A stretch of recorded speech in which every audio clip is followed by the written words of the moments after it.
Grandiosa vista de Santo Espíritu, las urbanizaciones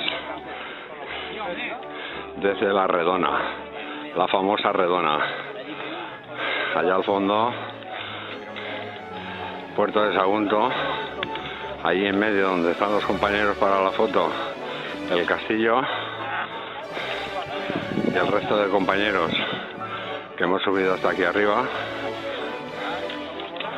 y panorámica de la Sierra de Espadana allá al fondo.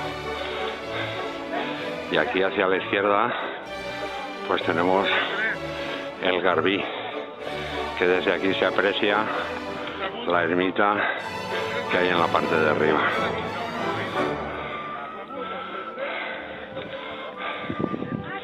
Allí aparece ahora la Mola de Segart.